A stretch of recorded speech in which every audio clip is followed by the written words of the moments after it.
নমস্কার, কেমন আছেন সবাই? খুব দুষ্টু হয়েছে আমার মেয়েটা। আজ গিয়েছিলাম আমরা আমার মেয়েরই ডক্টরের সাথে দেখা করতে। সেই ছোটোবেলায় ওর হাতেই জন্ম, ডেলিভারিটা জেমসিদির হাতেই হয়েছিল। আজও আমার মেয়ে বড় হয়ে গেছে, ক্লাস 12-এ উঠলো, কিন্তু যত রকম কমপ্লিকেশনস আমরা জেমসিদির কাছেই দায়ী। তো জেমসিদির আজ চেম্বারে নতুন চেম্বার খুলেছেন, তো সেই চেম্বারের কাছে যখন আমরা গেলাম অজয়নগরে, সেখানে নেবে যে চেম্বারটা ছিল সেখানে একটা শার্মা ছিল। শার্মার স্ন্যাক্সের লোভ কি আর ছাড়া যায়? তাই ঢুকে বললাম শার্মাতে আমরা দুজনে মিলে। অনেক খাবার ছিল, তো ওই শার্মার কচুরি যেহেতু সবার ফেভারিট, তাই ক্লাব কচুরিটাই অর্ডার দিলাম। মা মেয়েতে এক প্লেটই ক্লাব কচুরি নিলাম, কারণ দুপুরবেলাতেই আমরা জাস্ট খেয়ে দিয়ে লাঞ্চ করে কিছুক্ষণ পরেই বেরিয়েছিলাম। তাই এক প্লেট ক্লাব কচুরি আর দুটো জিলেবি অর্ডার দিলাম। আমরা গিয়ে দেখলাম জিলেবিটা তৈরি হয়ে গেছে, আর শার্মার চা, সবই ভীষণ টেস্টি, এত ভালো। আর শার্মার এতগুলো এখন ব্রাঞ্চ খুলে গেছে। এইদিকে দেখলাম কড়াটা একদম ঠান্ডা, ওরা রেডি করছে আরও জিলিপি করার জন্য। ওদিকে কচুরি কড়াটাও দেখলাম তেল আছে। ওই যেই তারা জিলিপি করার জন্য রেডি হলো, আমিও ক্যামেরা তুলে নিলাম। দেখলাম কি সুন্দর করে জিলিপিগুলো করে।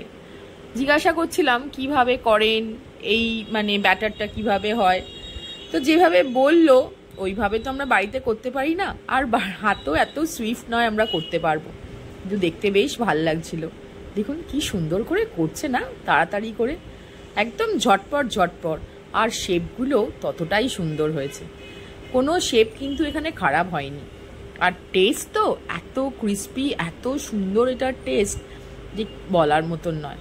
শার্মার কচুরি জিলিপি সত্যি আমাদের কলকাতাতে ভীষণ ফেমাস।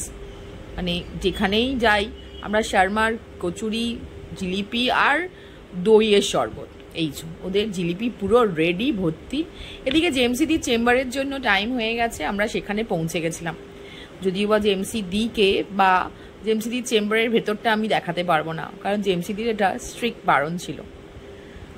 ওয়েট করছি জেমসিদি এসে যাবে, তবে জেমসিদির সাথে কিছু ছবি তুলেছি যেটা আমি আপনাদেরকে দেখালাম।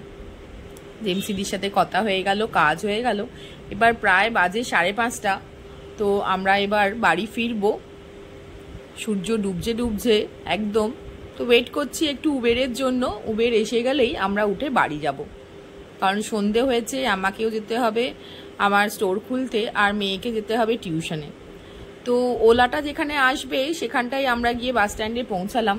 দেখুন যেই সন্ধে হয়ে গেছে, সবার বাড়ি ফেরার তারা, কলেজ থেকে, স্কুল থেকে, অফিস থেকে, তাই সবাই যেরম বাড়ি ফিরছে আমরাও ফিরি। এই দেখুন কি সুন্দর মেট্রোটা হয়েছে, কত সুবিধা হয়েছে এই মেট্রো হয়ে সবার জন্য।